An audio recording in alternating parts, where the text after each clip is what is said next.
Final Fantasy is one of those long-running landmark franchises that started out its life as what today could be considered a quaint little NES title with great ambitions. Being a rudimentary console RPG, it introduced a lot of the concepts that later would come to define the genre, and the series would be lauded at every step it took from then on out. And most of all, people were fascinated about the prospect of home entertainment video games not called Dragon Quest being able to tell intricate long-form stories. Something not too commonplace in a landscape where Super Mario Bros. And the overarching platforming trend stood on top of the food chain. During the time of the Super Nintendo, the series had basically become a household name, games with a legacy possibly built up even further by the fact that most of them weren't even released outside of Japan. In that sense, they could even have been considered mythical in how unobtainable they were, stories lost without translations, only to be whispered about in magazines at the time. And in Europe, they didn't even see the light of day at all, forcing those wanting to play in English to import, making the series not only elusive, but expensive as well. And it's no wonder then that the jump to PlayStation and the subsequent worldwide release was such a big deal, and once more cemented Final Fantasy as a champion of the possibilities of games as compelling emotional stories. Around the time of the millennium, we saw the release of the 10th installment of the franchise, aptly titled Akumajo Final Fantasy X Rondo of Blood, or Final Fantasy X for short. God, you still think you're funny. By 2001 standards, it was quite ahead of the curve, with some stunning visuals and a fully voiced 40-hour story to boot, making it a solid sales pitch for the brand new PlayStation 2. Like the rest of the series, it was ambitious to say the least. And 10 was initially well received by critics and players alike, who specifically praised the game for its narrative and presentation. And you can really see why. Comparing the game to previous series entries on the original PlayStation, the capacity for the new hardware to convey cinematics is striking. To put things in perspective, in just 1 year, the series went from this to this. Hey, not this way! Of course, the concern may arise that this was just an overplayed wow factor that was more about the technical marvel rather than any genuine quality. And as the initial hype eventually settled down with age, so did public perception of the game. Suddenly, it got a lot easier to point out holes and faults once the novelty was gone and the rest of the medium caught up. And as the general reception of the series soured with subsequent installments, a new narrative started to bloom. What if this game was where Final Fantasy went wrong? The patterns were there for the argument to be sound, and soon enough, a scapegoat was born. The laughing scene. A condensed instance of all the misguided attention towards cinematic ambitions over well-written narratives. A single moment where the seams bursted under bad voice acting and awkward writing, creating a moment so embarrassingly bad, shockingly horrendous, that no one could possibly take it seriously.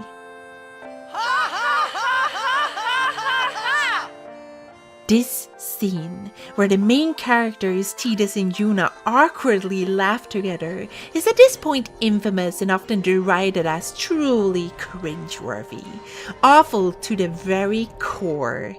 People had a hard time even imagining someone actually stood in a studio and recorded this, and then got paid for it. It's a laughable simulacrum of human emotions, from a once groundbreaking series, now struggling to stay relevant. Squaresoft's cruelty forever burned into our minds. But you know what? It's not actually that bad. Say what you will about the overall execution of this scene, but we find it to be pretty great and genuinely funny. Heartwarming even. In fact, we would go as far to say that this might be one of the most misunderstood and unfairly maligned cutscenes in video game history.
It is probably not too controversial to say that Final Fantasy X and its main character has gotten a bad rap in certain circles throughout the years.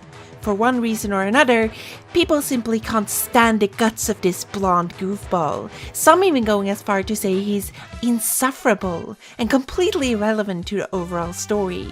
But that last part can't really be considered accurate when examining the narrative, even on a surface level. And that line of thinking unfortunately seems to surround some people's entire understanding of this game. Right, whatever. Admittedly, a lot of us probably played this game when we were tiny babies and never touched it again.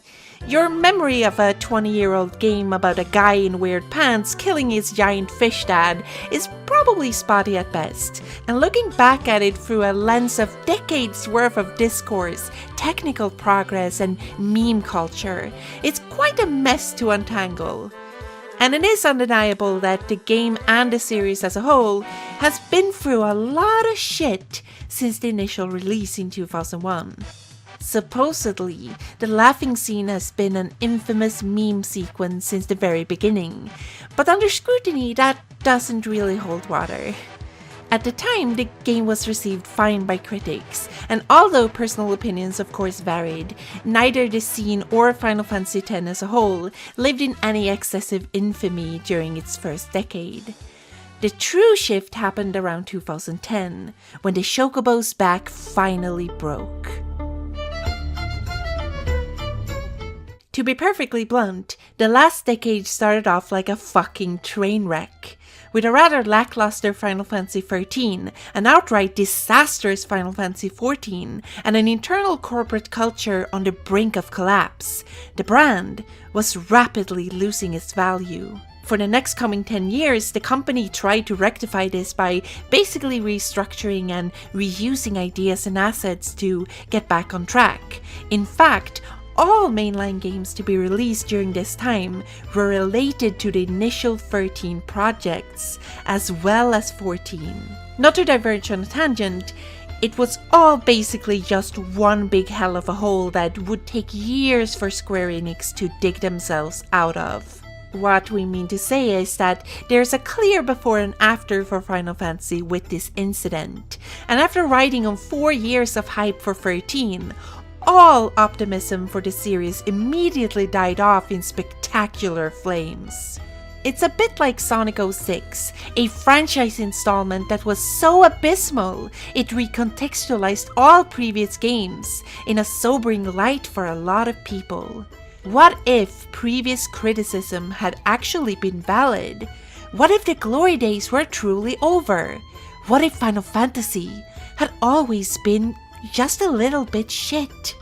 Spearheading this new philosophy would be the internet reviewer and hellspawn of Dog Walker, the Spoony One, who after having permanently tainted Final Fantasy VIII's reputation for an entire generation, was eager to take on Final Fantasy X.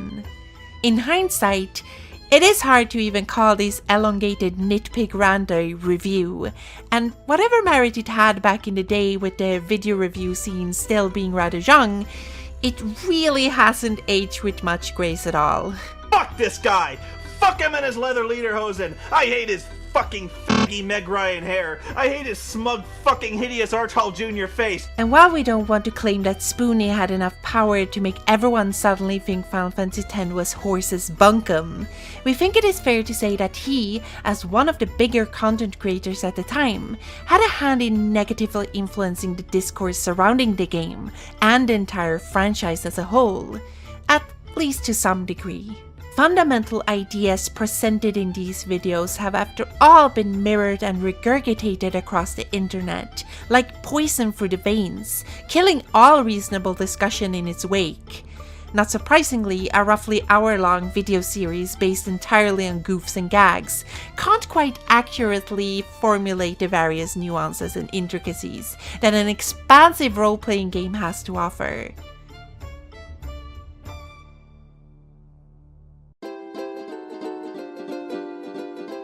And with the discourse now being a battlefield of ideas, people suddenly had a completely new context for the game, when it was then remastered and re-released for modern hardware. It's not hard to see that with everyone in mass replaying this old game, hyper aware of all the goofy parts of its narrative, a couple memes would spawn from it. I'm going to be a blitzball when I grow up, I am. And from all of these circumstances, it's no wonder that the laughing scene was perhaps singled out as the most silly scene in the entire game. A prime target to be presented out of context and be perceived as bafflingly absurd and ridiculous. Hell, even we've done it ourselves. Because it is kind of funny as a punchline. What we're trying to say is that the scene has basically been memed into oblivion, and is so widely taken out of context that whatever was the original intent and meaning behind it might as well have been lost forever. At this point, it's probably fair to say that there's a high risk that if you know of Final Fantasy X, then this particular scene, and how bad it is all you actually know about it. And while the perception of one tiny moment from an almost 20-year-old video game doesn't matter much in the grand scheme of things, it's kind of sad to see such a strong dislike for something because it's quote-unquote cringy. Because it's not like it's unintentional, you know. Not really. The scene delivers exactly what it's trying to do by being just that. Cringy, awkward, and even fake, if you can believe it. It's just too bad then that a lot of people seem to have honed in on this fact, as if it was a goof on the part of the director and voice actors, when that isn't really the case at all. It being embarrassing on purpose might not be a good excuse for some, but to be honest, it kind of is, considering how it adequately explains exactly why the laughing is presented the way it is. It doesn't mean you have to think it's perfect or good even, but perhaps it isn't as incomprehensible or worthless as some want to make it out to be. It didn't just come out of nowhere, so to speak. There is, after all, a lot more to this scene than it just being a cringy mess that makes you worry that someone will enter your teenage bedroom while you're playing. Actually, Final Fantasy X as a whole is filled with themes, symbolism, and neat little nuances that you could make entire readings out of, if you really wanted to, like religious fundamentalism and death. That's a popular one. And while some people would argue that the laughing scene should have been cut, or that it's pointless to the overall narrative, we'd like to counter by saying that it is in fact one of the most thematically important scenes in the entire game. A hottest of takes to be sure, but let us explain by digging a bit deeper and giving that much needed context. In this scene, we have two major players, the lead characters, Tidus and Juna. Tidus is a sort of brash, loudmouthed sports ball celebrity with a heart of gold who is transported in time after a giant monster known as Sin destroys the futuristic civilization of Samarkand. Finding himself as a lost stranger in the new unfamiliar world of Spira, Tidus soon meets the timid, soft-spoken novice summoner Yuna and her guardians, who are preparing to set out on a pilgrimage to defeat Sin and bring peace to the land once more. Seeing as they both have a giant whale monster in common, Tidus joins the group in hopes of finding a way to return back to where he came from, something that he later comes to find is easier said than done. Tidus and Yuna don't seem to have a lot in common to begin with, seeing as they are kind of polar opposites in terms of how they act and behave. Yuna is prim and proper and reserved, while Tidus is unashamed, reckless, and outspoken. But despite that, they come to have a much deeper understanding for each other, perhaps partly because of how these differences bring out new aspects for both of them. More importantly though, they are both feeling lost in the shadows of their absent father figures, while having to live up to their great legacies. Yuna's father, Lord Braska, was the previous High Summoner who sacrificed his life to defeat Sin 10 years prior to the events of Final Fantasy X, which of course brings with it a lot of expectations placed on Yuna as his daughter to do much the same. The fate of the world is weighing heavily on her shoulders, but she is determined to carry the hopes of Spira's people, even if it may be to her own personal detriment. Tidus' father, Jecht, similarly disappeared 10 years earlier while on a training expedition out at sea. He was considered to be the best blitzball player in the world, absolutely untouchable on the playing field, which of course puts pressure on Tidus to become better and outskill his own father at the game. Being mere kids when their parents left them obviously had an impact on their lives, and it's not hard to see why this experience would bring them closer to where they can build such trust for each other. Their relationships to their respective fathers are, however, very different. Where Yuna wants to live up to Braska out of reverence and admiration, Tidus wants to outshine Jecht out of pure spite and resentment. And this contrast is actually not just of great thematic importance to these two characters themselves, but the game as a whole, because this is kind of the core of the entire story. A lot of people have taken issue with Tidus saying, "This is my story," several times throughout the game's running time, simply because on a surface level, it would rather seem to be Yuna's story, with her being on a pilgrimage to defeat Sin, save the world and all that jazz. And yeah, it's her story too, but Tidus' journey and battle with Sin is a much more personal one. It's that of the introspective, where he faces his own father, the hurt he caused to his son, the reality of things being unsaid by the end of his life, and if not forgiving him, at least moving on from it. You see, Tidus' father was kind of a prick. He talked to his son like he was a worthless sack of trash who basically couldn't do anything. He called him a disappointment and made fun of him for crying and not being manly enough.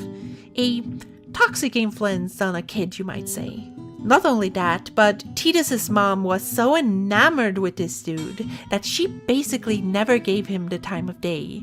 And when Jecht disappeared, she died out of heartache. Something Tidus, of course, blames his father for to some extent. But how important is all of this to the overarching story of the game, you might ask?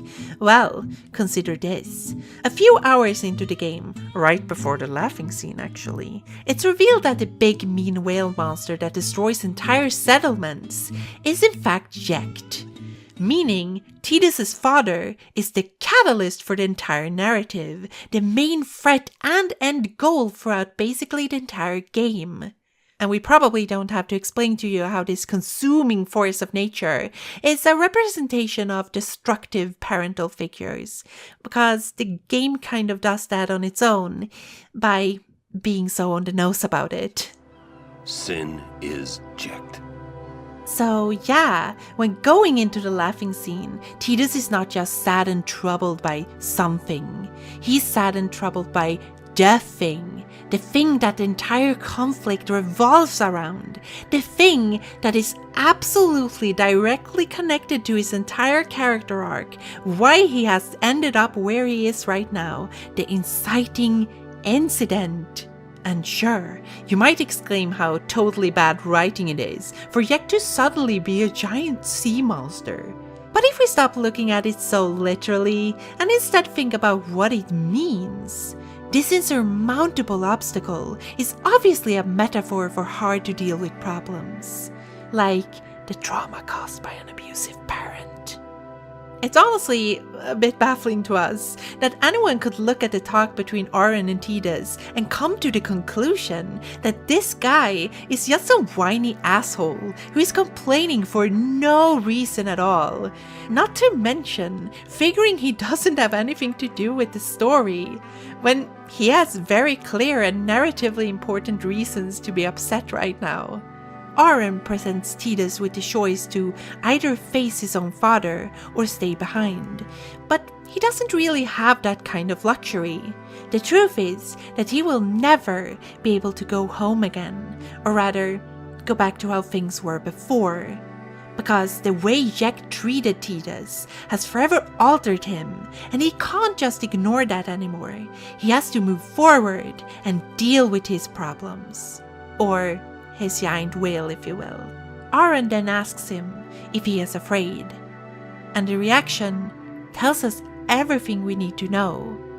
He doesn't even have to say anything. Of course he is afraid of facing his own trauma head on.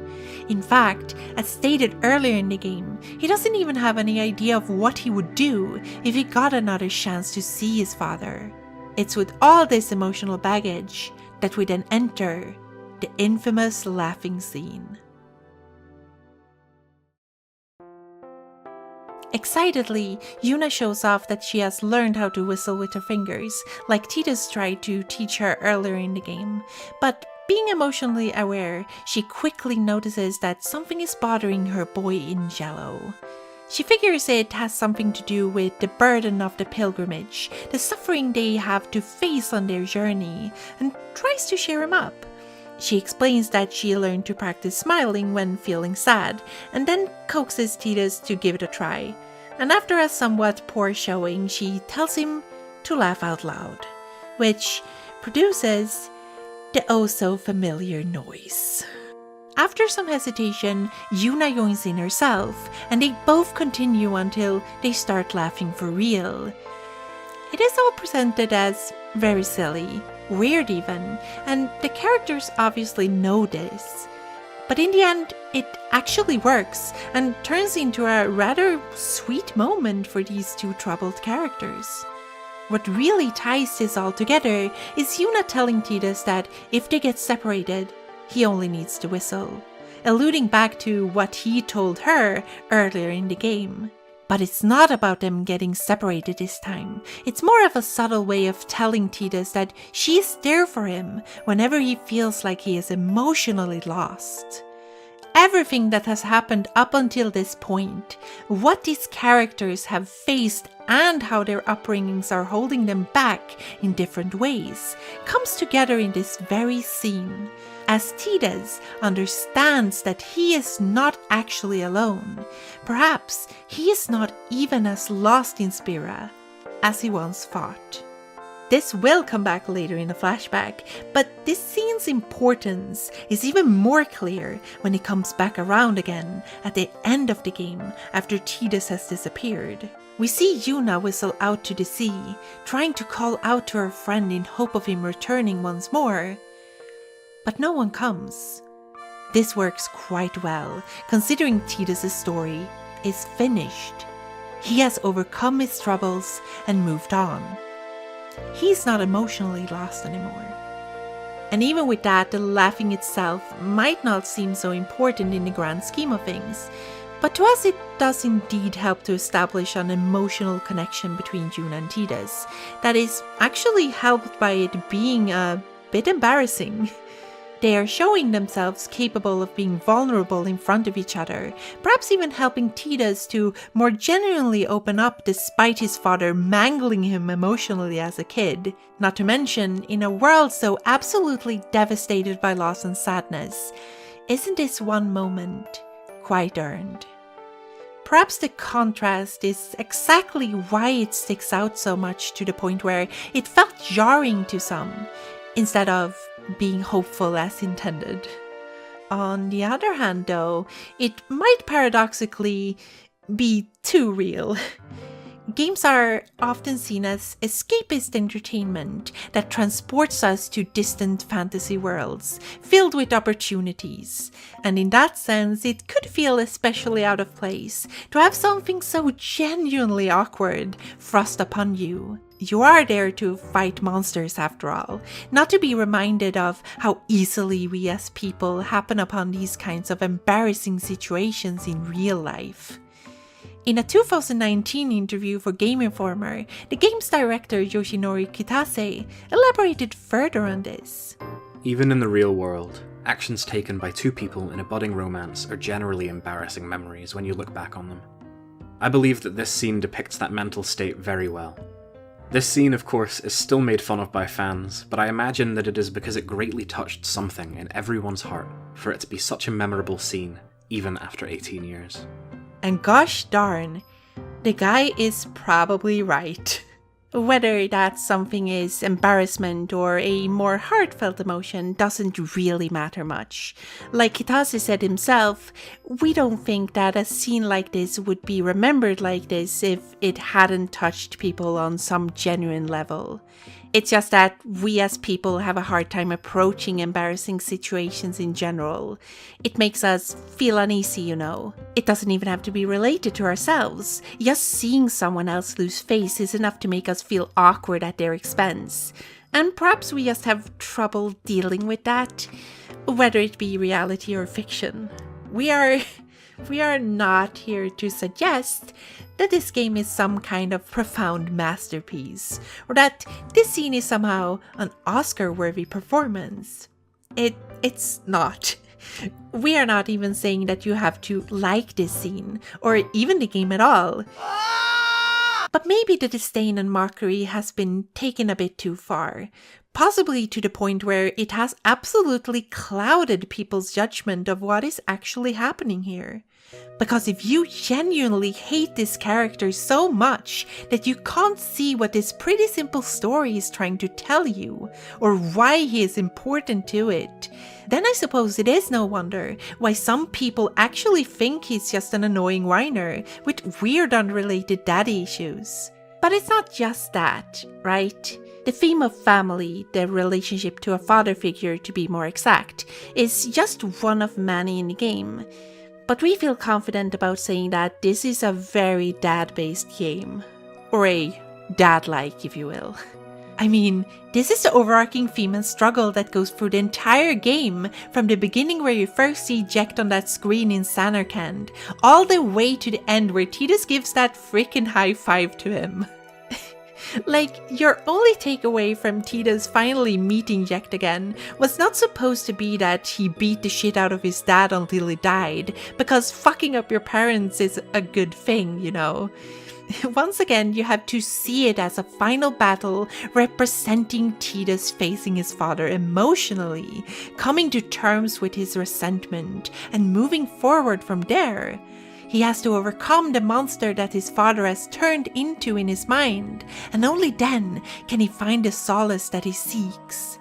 There is no tomorrow for Tidus, unless he beats Jack today. And even Final Fantasy Dissidia on the PSP got that. There's no tomorrow for me. Unless I beat you today! If a kind of crappy fighting game could decipher this stuff with pretty much a single sentence, then you would think that gamers themselves could look at Tidus' story, as well as the laughing scene, and interpret them with a bit more literacy. Like we said before, Final Fantasy X is an occasionally goofy game, with a ton of easy-to-grasp ideas and themes that you can pick and choose from to make your own really neat readings. Like, there are religious leaders living past death, a shit ton of water that probably means something, and a cast of lovable goofs with their own heartfelt pasts. Except for Akka, who is a complete blitzballing asshole. A small price to pay for Stone Touch. The point is that the laughing scene is evidently a key sequence in the narrative of Final Fantasy X that doesn't just further elements established prior to it, but also guides the emotional progression towards a brighter outlook for our two leads. In context, its inherent silliness will probably not distract too much from what is actually being conveyed here, but taken on its own in a vacuum, of course it comes across as ridiculous. Because it is. You're just not told why when you boot up a 5-second video on YouTube of How embarrassing! The focus and attention of this one short scene will probably feel misplaced and odd if you play the game for yourself, because it is, after all, but a fraction of everything it has to offer. It seems a series of circumstances have just kind of made this scene in particular stand out as the poster child for the perceived shortcomings of Final Fantasy X as a whole. And we don't know about you, but it feels a bit unfair. Think what you will about the voice acting, writing, presentation, and overall cringe factor, but the least we can do is look at it in good faith instead of simply dismissing it out of hand. As Kitase said, beyond the silliness, it seems to have touched on something genuine.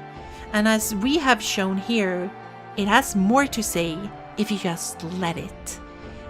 And that especially applies if all you know about this game is the meme scene. Trust us, Tidus forcing a laugh is not the benchmark standard of Final Fantasy X's narrative. Of course it isn't. And that's probably the most healthy takeaway from this, that ultimately, despite everything, it's just a couple seconds of goofy laughing in a 40-hour-long video game, a brief burst of character building in between all the monster fighting and world saving. What would be really silly and embarrassing, on the other hand, is if we let this laugh distract us so much that we can't clearly see what is right in front of us.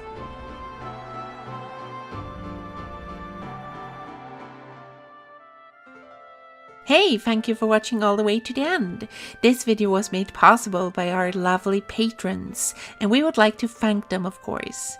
They are Abigail Nail, Amelia Browning, Ann Chimeras, Anders Eklöf, Andreas Argulander, Andrew Jones, Anonymous, Afayette, Aaron Rain, Basklin, Ben Clark, Ben personally approves this message, Bibbidi Bitch, Billy Moran, Biopanda, Botch Frivari, Baba Kenzie, Casey Explosion, Charles Goldhaber, Chloe, Cult of Diana, Davy J. Bradley, Dylan Robinson, Eli Berg Moss, Ember, Emmeloline, Emrasa, Flynn Flamberge, Floofquist, Florian David, Frankie Teardrop, Gage McColgan, Goblin, Goopy, Gothic Garfield, Gustav Granlund, Huang Wu, Isaac Abramson, Jelly God, Joel Nilsson, Jose Villarreal, Just My Narratives, Karen Scholz, Lady Goggles, Luke, Losty, Marika, Magnus, Mar B,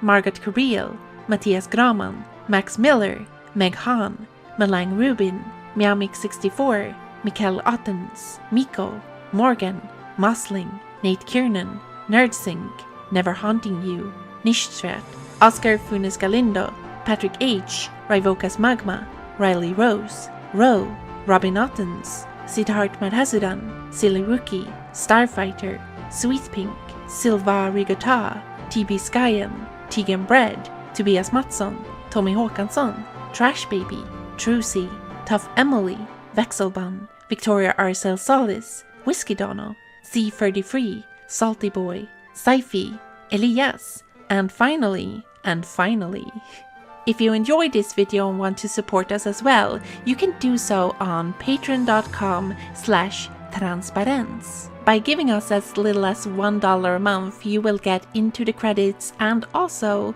get access to our Discord, which is pretty cool, I hear. And until next time, don't forget to practice that laughter.